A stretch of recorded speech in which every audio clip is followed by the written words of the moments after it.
মা খাদিজাতুল কুবরা রাদিয়াল্লাহু তাআলা আনহা আমার সর্বপ্রথম আমার দয়ার নবীর বড় বিবি সাহেবা কুবরা মানে বড় বিবি সাহেবা নবীর হাতখানা একদিন ধরে বলছেন, হুজুর আপনার সাথে 25টা বছর ঘর সংসার করলাম, বাড়ি ঘর দেখলাম, দয়ার নবী গো আমার মন বলছে আমি আর দুনিয়াতে বেশি দিন বাঁচব না, বেশি দিন বাঁচব না। নবী বললেন, খাদিজা আমার আল্লাহ যে টাইমে যার লিখে রেখেছে ওই টাইমে তার ইন্তেকাল হবে, তবে কিছু বোঝা যায় রে বাবা, কৃতিতে নবী পাকের হাত ছাড়ে না। মা খাদিজা বলছেন, হুজুর আপনার কাছে 2-3টা জিনিস চাইলিব। কি চাই বাবা? হ্যাঁ, তুমি আমার বড় বিবি, তোমার কথা আমি ভুলতে পারি না রে বিবি, এই জন্য তোমার কথা ভুলতে পারি না। তুমি আমার সব সময় সঙ্গের সাথী।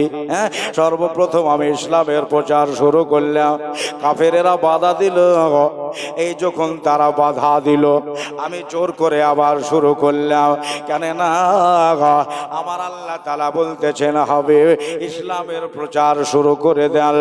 আমি সারা দুনিয়ায় বাবা বন্ধুরে আমার ভয়েরারে আমার দুনিয়ার ভিতরে বার্তা পৌঁছাতে চাই, দুনিয়াতে বার্তা দিতে চাই।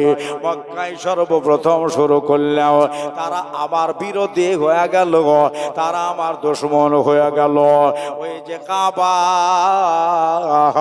ওই কাবার কাছে গিয়ে নামাজ শুরু করেছে আমার মায়ার নবী গো, আমার দয়ার নবী গো, নবীর উপরে উটের ঘোড়ে চাপিয়ে দিল, জানে ভেতর ভেতর আল্লাহর নবী মারা যায়। আল্লাহর নবী নূরের নবীর হাতখানা মা খাদিজা ধরেছে। হুজুর দেখেন নবীর বিবি, হ্যাঁ, সারা দুনিয়ার মুমিনের মা, ওই খাদিজা নবীর হাতখানা ধরেছে। হুজুর আমি আর দুনিয়াতে বেশি দিন বাঁচব না, নবী গো আপনার কাছে আমার 2-3টা জিনিস চাহার আছে। নবী আমার বলেন, খাদিজা তুমি বাঁচবা না, আবার তুমি চাইবা? বলে হ্যাঁ হুজুর চাওয়ার আছে। বলে বলো তাইলে কি চাইবা?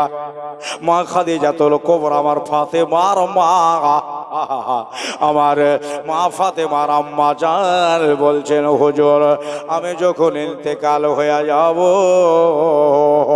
ইন্তেকালের পরে এই মদিনার দোকানের কাপড় দিয়ে আমার মাটি দিবেন না, মক্কার কাপড় আমি নিতে চাই না, রোম দেশের কাপড় আমি নেব না। আল্লাহ নবী মায়ের কাছে বসে আছে, আর নিজের বড় বিবি সাহেবাকে বলছেন, বিবি গো তাইলে কোন বাজারের কাপড় নেবা? আল্লাহ নবীকে বললেন, ইয়া রাসূলুল্লাহ, ইয়া হাবিবাল্লাহ, বলেন আপনি কোথাকার কাপড় দেবেন? মক্কা মদিনা বাদ দিয়ে কি আর আছে? নবী আমার বললেন, খাদিজা তোমাকে আমি রোম দেশ থেকে কাপড় এনে দেব, রুমি পোশাক বড় ভালো হয়, নবী পোশাক বড় নরম হয়। আল্লাহ নবীরে বললেন, ইয়া রাসূলুল্লাহ, ইয়া হাবিবাল্লাহ, রোম দেশের কাপড় নেব না। আল্লাহ নবী গো আমি কোন দোকানের কাপড় আমি চাই না।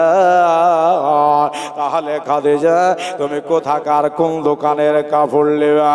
আল্লাহ নবীকে বললেন, ইয়া রাসূলুল্লাহ, ইয়া হাবিবাল্লাহ, ওই দেখেন আপনার একটা জুব্বা মুবারক ভাঁজ করা আছে, একটা জুব্বা তো ওয়াইস কর্ণীকে দিয়ে পাঠালেন, আর একটা জুব্বা আপনি পড়তেন, আর একটা জুব্বা বাড়িতে রাখা আছে, আমি না ফেলে দিয়ে আমি দূরে সরিয়ে না দিয়ে ওইটাকে চুম্বন দিয়ে বাবা আদব সহকারে আমি একটা থালির ভিতরে ভরে রেখেছি, প্যাকেটের ভিতরে প্যাকেট করে রেখে দিয়েছি। আল্লাহ নবী গো, নূরের নবী গো, আর যখন প্রাণ পাখি বেরিয়ে যাবে, আমি যখন দুনিয়া ছেড়ে বিদায় হয়ে যাব। ইয়া রাসূলুল্লাহ, আমাকে লাহায়া ধোয়া ওই প্যাকেটের মালটা বার করে আপনার জুব্বা দিয়ে জড়িয়ে আমাকে আর আমার রাহিমের নামে সঁপে দিয়ে নূরের নবীকে বলতেছেন, হুজুর আর একটা কথা আপনাকে বলতে চাই। আল্লাহ নবী গো, এই যে দুনিয়ায় ফাঁকা মহলে চলা অভ্যাস, বাতিতে থাকা অভ্যাস, রোশনিতে থাকা অভ্যাস, হুজুর আমাকে যখন কবরে রেখে দিয়ে চলে আসবেন, ইয়া রাসূলুল্লাহ ইয়া হাবিবাল্লাহ, কবরে রাখার আগেকার একটা কথা শুনলেন, কবর যখন হয়ে যাবে, কবর যখন তৈরি হয়ে যাবে, আপনার শরীরের ছোঁয়া, আপনার নূর বদনের ছোঁয়া আমার কবরে একবার দিয়ে আসবে। একটু আপনি কবরে হেঁটে দিবেন, একটু কবরের শরীরটা ঠেকিয়ে দেবেন। নূরের নবী বললেন, খাদিজা এটা করলে কি হবে? মা খাদিজাকে বললে এটা করলে কি হবে? মা খাদিজা বললেন, হুজুর আমার কবরে নূরের নবীর যদি শরীর ঠেকে যায়, আল্লাহর কসম কবর আমার কোনোদিন আধার হবে না। জোরে বলেন সুবহানাল্লাহ। দয়ার নবী গো আমার, মায়ার নবী গো আমার, একবার ডেকে নাও তাই বানগো রেতে মল, যেতে চাই তোমার দারেতে মল, যেতে চাই তোমার দারেতে। কত আসে উম্মা তোমার আছে ভারত দেশে, কত ফকির কত দরবেশ কাঁদে পাগল ভেসে, দরদে কাঁদে পাগল ভেসে। একবার ইশারা যদি হয় যাব নবীজির রওজায়, মনের কথা বলিব মাজারেতে, মন যেতে চাই তোমার দাহারেতে, মন যেতে চাই তোমার দারেতে। খাদিজা নবীর চোখ পানের দিকে তাকাচ্ছিল, আল্লাহ নবীর মুখের দিকে তাকাচ্ছিল, দেখল আমার হুজুরের চোখের পানি ঝরছে। আর নবীকে বললেন, ইয়া রাসূলুল্লাহ, ইয়া নবী, আল্লাহ নবী গো আপনি কেন কাঁদছেন? আল্লাহ নবী বলতেছেন, খাদিজা গো জীবনের সঙ্গিনী হিসাবে তোমার এই বেছে নিয়েছিলাম, আমি জানি আমার কথাগুলো তুমিও মেনে নিলে।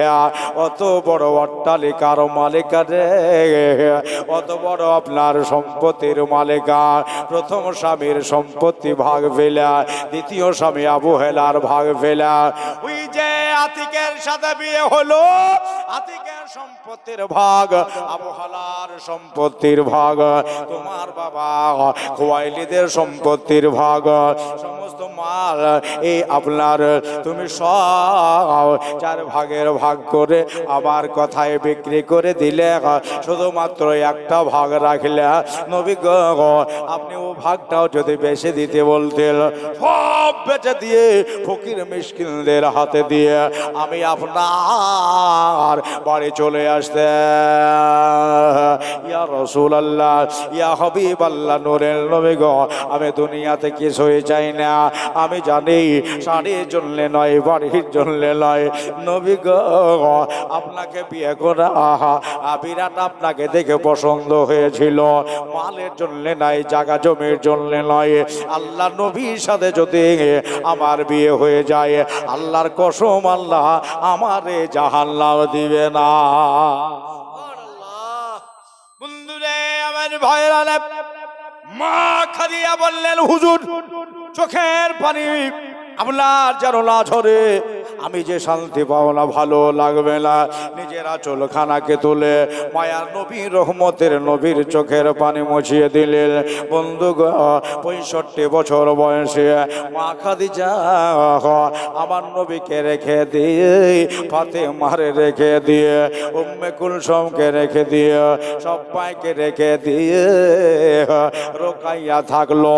বন্ধুরে বন্ধুরে, সবাইকে রেখে দিয়ে ইনি আপনার শেষ নিঃশ্বাস ত্যাগ করলেন, জগৎ ছেড়ে বিদায় হলেন। জনমের মতো ঘুম মা আমার চলে গেলেন। আল্লাহ নবী খাদিজার সামনে দাঁড়িয়ে সইতে পারলেন না, আমার নূরের নবীর চোখের পানি ঝরে গেল। খাদিজা রে, রাতের বেলায় যখন বাড়ি আসতাম না, ও খাদিজা তুমি পাহাড়ে পাহাড়ে খুঁজে বেড়ানে वाले रे बीबी, ও খাদিজা তুমি রাস্তায় রাস্তায় খুঁজে বেড়ানে वाले बीबी রে। খাদিজা রে, আমাকে একা করে দিয়ে এবার তুমি জনমের মতো বিদায় হয়ে আছো। বন্ধুরা, আমার দাদারা, আমার ভাইয়েরা, জীবনে শুরু হয়ে গেল, কাহানি শুরু হয়ে গেল। আজ থেকে 1500 বছর আগে যে ঘটনাগুলো ঘটেছে আজও জিন্দা হয়ে আছে। মায়ান নবী সাল্লাল্লাহু আলাইহি সাল্লাম বললেন, আমার ভক্তরা সবারা এক কাজ করো, আমার এই বিবির জন্য, আমার এই সঙ্গিনীর জন্য কবর বানাতে হবে। তারা বললেন, ইয়া রাসূলুল্লাহ, ইয়া হাবিবাল্লাহ, নবী গো, মায়ের জন্য কোথায় কবর বানাবো? দুনিয়াতে রাখার জিনিস নাই, বাড়িতে ভরে রাখার জিনিস নয়। রুহ বাইর হয়ে গেলে তাড়াতাড়ি কাকা বিদায় করে দাও। ওই যে অট্টালিকা থাকলে অট্টালিকা থেকে নামাইয়া, পাহাড় থাকলে পাহাড়ের ওপর থেকে নামিয়ে, 5 তালা বাড়ি থাকলে বাড়ি থেকে নামাইয়া তাড়াতাড়ি ওকে কবরের ভিতরে এখন ভরে দে। আল্লাহ নবী বললেন, সাহাবারা, আমার খাদিজার জন্য কবর বানাতে যাও জান্নাতুল মুআল্লাই। একটু জোরে বলে দেন সুবহানাল্লাহ। হুজুরের কথা শুনে জান্নাতুল মুআল্লাতে কবর বানানো হলো। মা খাদিজা রাদিয়াল্লাহু তাআলা আনহার গোসল দিয়ে দেওয়ার পরে এবারে ওই যে কাফন বানাবে, বললেন, ইয়া রাসূলুল্লাহ, ইয়া নবী আল্লাহ, নূরের নবী গো, মায়ের গোসল হয়ে গেছে, এখন কোন কাপড় দেব? আল্লাহ নবী কাফনটা বার করলেন, নিজের আপনার জুব্বা মুবারাকা বার করে দেখিয়ে দিলেন। এই জুব্বাটা দিয়ে জড়িয়ে আমার অর্ধাঙ্গিনী, জীবন সঙ্গিনী, আমার প্রাণনে আমার বিবিকে জড়িয়ে তোমরা রেখে দাও। আমি এনাকে আমার জুব্বা দিয়েই মাটি দিতে চাই। আমার ভাইরা, আমার বন্ধুরা, আল্লাহ নবী সাল্লাল্লাহু আলাইহি সাল্লামের কথাই জুব্বা দিয়ে জড়ানো হলো।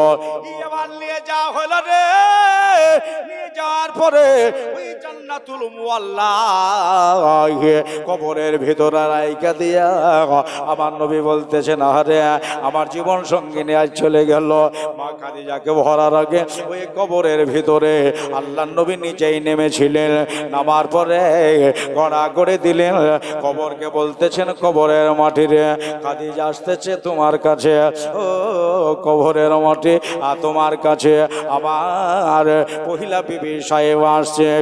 গড়া করে দিয়া এবারে উঠে পড়লেন। আল্লাহ নবী খাদিজারে রাইখা দিয়া এবার বাবা রে তিনার মাটি দেওয়া হলো। মাটি দিয়ে দেওয়ার পরে চেন নাই, শরীরে আপনার ভালো লাগে না, নিজের বিবি আপনার চলে গেল। বারবার বারবার তার এই কথা কয়। সোজা বাড়ি গিয়া আল্লাহ নবী অন্য বিবিদের কাছে বসেছেন। গুন গুন গুন গুন করে আমার খাদিজার কথাই শুধু চলছে। আমার দাদারা রে, আমার ভাইয়েরা, আমার খাদিজা আমারে দেখতে বড় ভালোবাসতো, সব সময় নিগরানি নিত। বন্ধুরে, মা খাদিজা খাদিজার কথা আল্লাহর নবী ভুলতে পারে না, আর নিজের জেহেন থেকে দূরে সরাইতে পারে না। বিবিগণ বললেন, ইয়া রাসূলুল্লাহকে, ইয়া নবী আল্লাহ, আমাদের ভেতরে কি নাই যা খাদিজার ভেতরে ছিল? বলল, গো আমার খাদিজা যেটা করতেন, যেটা করেছেন, তোমরা কেউ করতে পারবা না। বিবিরা সব ঘেরে আল্লাহর নবীর দিকে তাকাই, আমার মুস্তাফার দিকে তাকান, তাকানার বলে, হুজুর মা খাদিজা কি কি করেছে? আমাদের বড় বোন কি করেছে একটু কি বয়ান করবেন? আল্লাহর নবী বললেন, শুনবা নাকি? বলে, হ্যাঁ শুনবো। আল্লাহর নবী বয়ান করছিল, আর বিবি সাহেবারা আল্লাহর নবীর মুখ পানে আমার হুজুরের মুখের দিকে তাকান। তোমায় নয়ন ভরে আমি দেখবো, একবার জোরে সুবহানাল্লাহ বলেন। তোমায় নয়ন ভরে আমি দেখবো, দিলের স্বাদ মিটায়া তোমায় দেখবো। একবার দিদার দাও দয়ার নবী গো, তোমায় পরাণ ভরে আমি দেখবো। একবার দিদার দাও দয়ার নবী গো, তোমায় পরাণ ভরে আমি দেখবো। তোমায় পরাণ ভরে আমি দেখবো, দিলের স্বাদ মেটায়া তোমায় দেখবো। একবার দেখা দাও দয়ার নবী গো, তোমায় নয়ন ভরে আমি দেখবো। ভাইরা আমার, মা বোনেরা গো, নবী আমার বলেন, একদিন আমি বাড়িতে নাই, ওই যে অত্যাচার শুরু হলো, ঢেল মারা, পাথর মারা, নামাজ পড়া দেখলে ওই কুফারে মক্কা তারা আমার পিঠে গিয়ে ওটের ভরে চাপিয়ে দেয়। এই নানান কীর্তি শুরু করেছে। আপনি হলে তো দেশ থেকে পালিয়ে যেতেন। আমার ভাইরা রে, মায়ার নবী বললেন, আমি বিরাট উঁচু পাহাড়ে আছি, আর সাজদায় পড়ে আল্লাহর সাথে একটা কানেকশন লাগিয়েছি। সুবহানাল্লাহ বলেন। সুবহানাল্লাহ। এমন কানেকশন কে বা করে? আল্লাহকে আমি ডেকে বললাম, আল্লাহ আমার উম্মত সবকে তুমি মাফ করে দাও। নবী বলছে, যতগুলো উম্মত আছে আল্লাহ সবাইকে তুমি ক্ষমা করে দাও। তাছাড়া নবীর আবার রাত জাগার কিসের দরকার ছিল? আমার নবীজি কেন উম্মতের জন্য কাঁদার দরকার ছিল? নবী তো কোনো আনেকের অভাব নাই। ভাইরা আমার, মা বোনেরা, ওই পাহাড়ের ওপরে বাবা সেজদায় পড়লেও একদিন পার হয়ে গেল, 2 দিন পার হয়ে গেল, আর 3 দিন যখন হয়ে গেছে, মা খাদিজা নিজে বাড়িতে আর থাকতে পারে না। আবার নবীকে কেউ মেরে ফেললো নাকি রে? ওই যে পাহাড়ের ওপর থেকে কেউ গিয়ে আল্লাহর নবীকে ধাক্কা দিয়ে ফেলে দিল নাকি রে? মন বোঝাইতে পারে না। দিনের বেলাতে মা রুটি বানিয়েছে, রুটি বানাবার পরে দুপুর বেলায় মা খাদিজাও 3 দিনের অনাহারানি, মা কিছু খায়নি, আবার নবীও কিছুই খায় নাই। তবে আজকে নবী আমার আসবে, তবে দেখা গেল আল্লাহর নবী 2 প্রহরেও আসলেন না। 3 খানা রুটি বানিয়েছেন মা, দেখা গেল 1 খানা রুটি আবার খাদিজা বললেন, আমি খেলেই আমার ভাগটা আমি খেলে, নবী আসবে যখন ওনার ভাগ খাবে।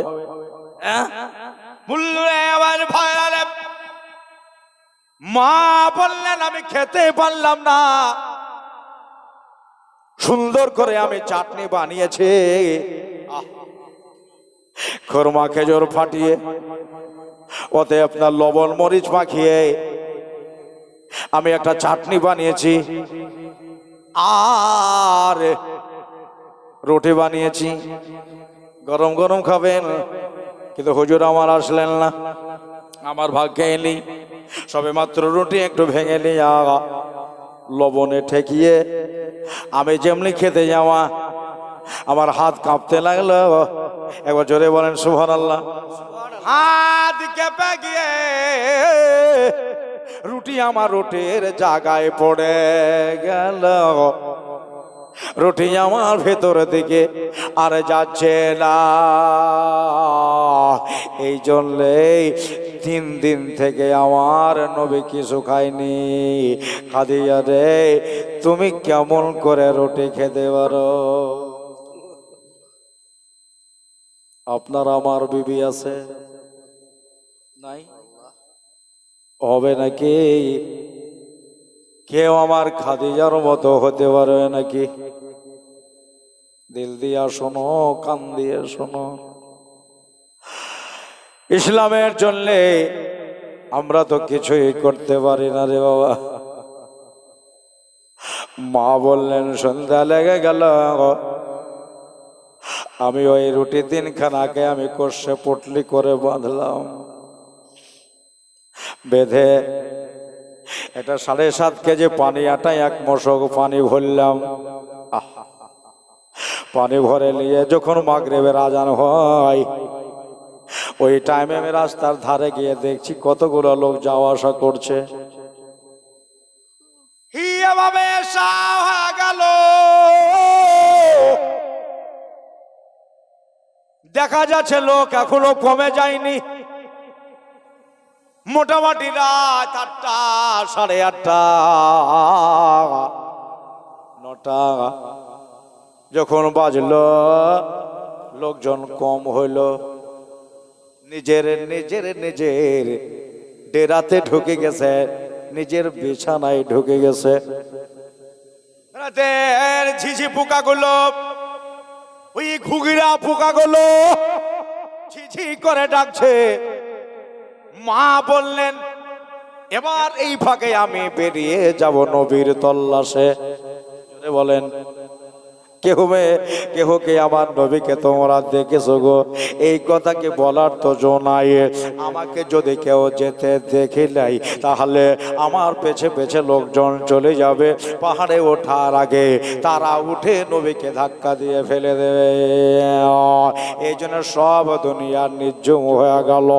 মানুষজন বিছানায় যখন ঢুকে গেছে, আমি ওই পটলিটা ঘাড়ে ভরে নিলাম, পানির মশকটাকে হাতে নিয়ে বেরিয়ে গেলাম রাসূলুল্লাহর তল্লাশে। চলে যাই, নবী গো কোন বাজারে পাওয়া যাবে? নবী গো আপনাকে কোন পাহাড়ে পাওয়া যাবে? মুখে জাবালে নূর শোনার পরে এখানে নবী নাই। ওই তো আর একটা জাবাল দেখা যায়, ওইখানে নবী আমার নাই। এইভাবে বাবা বেড়াইতে বেড়াইতে সব চাইতে যেটা উঁচা পাহাড়, ওই পাহাড়ের ওপরে আল্লাহর নবী বসে সেজদায় পড়ে আছে। মা খাদিজা পাহাড় সঙ্গে নিলেন, অনুভব করলেন এই পাহাড়ে নবী আমার আছে। খাদিজা গো কেমন করে বুঝিলা তুমি এই পাহাড়ে আছে? ইনি বলতেন আল্লাহর নবী যে পাহাড়ে থাকতেন, ওই পাহাড়টা মুশকে আম্বারের মতো একটা খুশবু তার কাছ থেকে পাওয়া যেত। পড়তে লাগলাম, নিজে কাপড় চোপড় বেঁধে নিয়ে সাবধানতা অবলম্বন করি। রাত কাল বলরে আমার ভয়ের আরে উঁচা পাহাড় 5,500 ফিট। আওয়াজ দিয়ে বলা যাবে না? 5,500 ফিট উঁচু পাহাড় আমার এখন পাইতে হবে। ওপরে না গেলে আল্লাহ নবীর দেখায় আমি পাবো না। বন্ধু গো সিঁড়ি নাই, ওই পাহাড়ে জিনা নাই যে আমি ধাপি ধাপি করে উঠে যাব। কোনো ধাপি সিঁড়ির ব্যবস্থা নাই। মা এবারে ফ্যাসার বেঁধেলি খাবার যাতে না পড়ে যায়, পানি যাতে না পড়ে যায়, চতুর্দিকে মায়ের আমার লক্ষ্য। এবারে বিসমিল্লাহ বলে ওই পাহাড়ের শরীরটা ধরে নিলে বেবে বেবে উঠবে। যে পাহাড়ে দিনের বেলাতে বেটা মানুষ উঠতে, ছেলে মানুষ উঠতে আপনার ঘাবড়ে যায়। ওই বাবা রে মা খাদিজা এবার ওই পাহাড় ধরে নিয়ে আস্তে আস্তে বাইতে শুরু করলেন। চলে যায় দেখবে পাহাড় কোনো জায়গা ছোচলো হয়ে আছে, কোনো জায়গা আপনার সমতল হয়ে আছে, কোনো জায়গা তেলতেলে ভাব হয়ে আছে। মা রাতের বেলায় কোথায় দেখা যাবে, দেখার তো জোনাই। হাত পাহাড়ের ওই চিরতায় যেন কাজ করে ফেড়ে গেল। হাত ফেড়ে গেছে, এই দুই হাতের আপনার কহিনা থেকে নিয়ে এই দিকটা আপনার রক্তে লালের লাল হয়ে গেছে। মা যেতে যেতে যেতে বক্ষস্থল ফেড়ে গেছে, কুচি কুচি পাহাড়ের কসুরিতে কেটে গেছে, ফেঁকে গেছে, অর্ধ রাস্তা গেছে। বন্ধুরে আমার ভাইরালে ওই যে ওপরে গিয়া ২৫০০ ফুট উপরে গেছে, এখনো ২৫০০ গেলে আপনার ৫৫০০ ভিতরে। বন্ধুরে ওই আমার যুবক ভাইরা, আমার বয়োজ্যেষ্ঠ সমবয়স্ক যারা এসেছেন আজকে এই পবিত্র জালসা তালায়, বন্ধু গো মা আর বোধহয় যেতে পারবে না, কেননা উপরে যাওয়ার আর সক্ষমতা হচ্ছে না, নিচে দিকে পিছলে পিছলে চলে যাচ্ছে। কেন জানে, এই যে শরীরে রক্তর সাথে পিছলে কাটতেছে রে বাবা। মা বোধহয় এবার নিচে পড়ে যাবে, যদি গিরে যায়, যদি পড়ে যায় একটু আপনার বাঁচবে না রে বাবা, গোস্ত হাড্ডিগুলো আলাহিদা হয়ে যাবে। মা বললেন আল্লাহ বোধহয় নবীর কাছে আর যেতে পারবো না গো, আমার দরদির নবীকে কি রুটি আমি খাওয়াতে পারবো না। মোলা রে ও পরওয়ারদিগারে আলাম, আমি কি আর দয়ার নবীকে আমি দেখতে পাবো না? মা দাঁড়িয়ে গেলেন ওই পাহাড়ের মিডিল জায়গাতে, একটু আপনার আরাম নিয়ে ১০-১৫ মিনিট আরাম করে নিয়ে আবার পাহাড় বাইতে শুরু করলেন। চলে যায় যেতে যেতে একবারে পাহাড়ের ওপর পৌঁছে গেছে। ওপরে উঠে একবার জোরে বলেন আল্লাহু আকবার, জোরে বলেন আল্লাহু আকবার।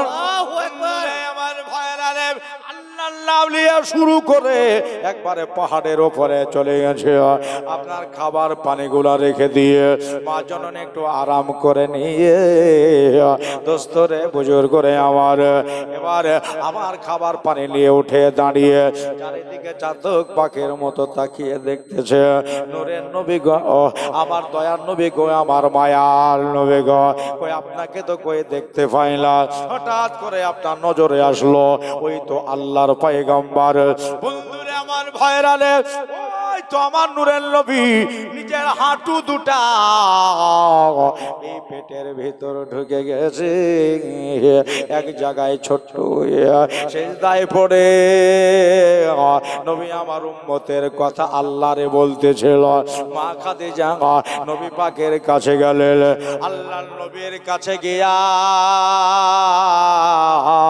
আমি কেমন আমার দয়ার নবীকে আমি ডাকবো, জোরে ডাকলে নবী নারাজ হতে পারে, আল্লাহ নবীর হাত ধরে টানলে নবী নারাজ হতে পারে।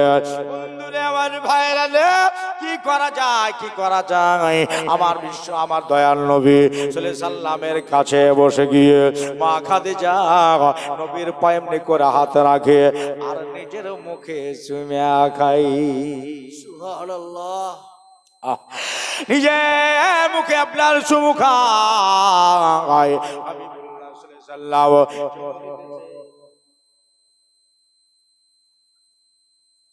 হাজী মোহাম্মদ মহসেন,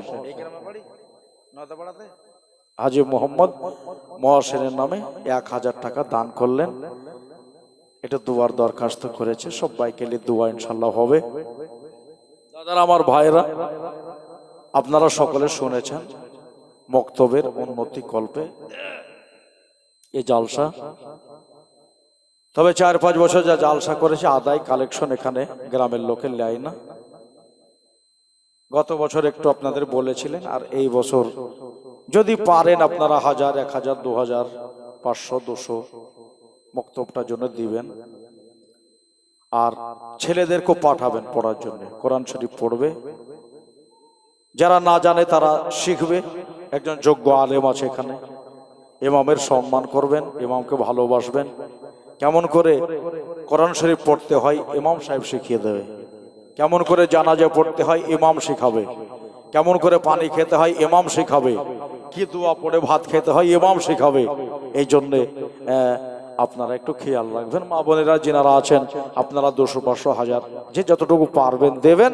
আপনারা বসে ওয়াজ শুনেন, একবার জোরে দরুদ শরীফ পড়েন। আল্লাহুম্মা সাল্লি আলা সাইয়্যিদিনা মাওলানা মুহাম্মাদ ওয়া আলা আলি সাইয়্যিদিনা মাওলানা মুহাম্মাদ সাল্লি আলা মুহাম্মাদিন সাল্লাল্লাহু আলা মুহাম্মাদ হরদম ইয়াবা সেনে গালো আগনামে মুহাম্মাদ হরদম ইয়াবা সেনে কালো সাফিয়ানা মুহাম্মদ সাল্লাল্লাহু আলাইহি সাল্লাম। আর আমাদের আদব আর ওনাদের আদব অনেক পার্থক্য আছে, আছে না? খোদ যার কাছে ছিলেন, ধারে পাশে, এ সাইডে ও সাইডে, বিছানে শীতানে রান্নাশালায় খাবার টাইমে সব সময় যিনি কাছে কাছে ছিলেন, ওই খাদিজা বলতেছেন নবীকে জোরে ডাকবো না। পায়ে হাত রেখে পায়ের তালুতে চুমু খাচ্ছে। হুজুর উঠে গেলেন, তাকিয়ে দেখতেছেন নিজের বিবি সাহেবা। জানটা বড় হবে না? ও ভাই, আমার নবী বলতেছেন খাদিজা, দিনের বেলাতে হলেও হয়, রাতের বেলায় এত দূরে আসলে কেন? হিরাতে মা খাদিজা বললেন, ইয়া রাসূলুল্লাহ, ইয়া হাবিবাল্লাহ, আমারও তো একটা দায়িত্ব আছে। আপনি যদি কোথাও যান, আপনার বিবির দায়িত্ব না যে কোথায় গেল এলো না কেন, এখন কার বাড়িতে থাকলো, কোথায় থাকলো, হ্যাঁ, কেউ মেরে ফেললো না, কোন জায়গায় লিসাস বন্ধ হয়ে গেল, না সাইকেল থেকে পড়ে গেল, না মোটর সাইকেল অ্যাক্সিডেন্ট হইলো, হ্যাঁ, না হসপিটালে গেল, না কোথায় গেল, একটা তো দায়িত্ব আছে। বললেন আমার দাদারা, মা বললেন, ইয়া রাসূলুল্লাহ, ইয়া হাবিবাল্লাহ, দরদি নবী গো, 3 দিন হয়ে গেল আমার রসুলে কায়নাত বাড়ি ফেরে না। বলেন বাড়ি থেকে আমি শান্তি ভাবে থাকতে পারি?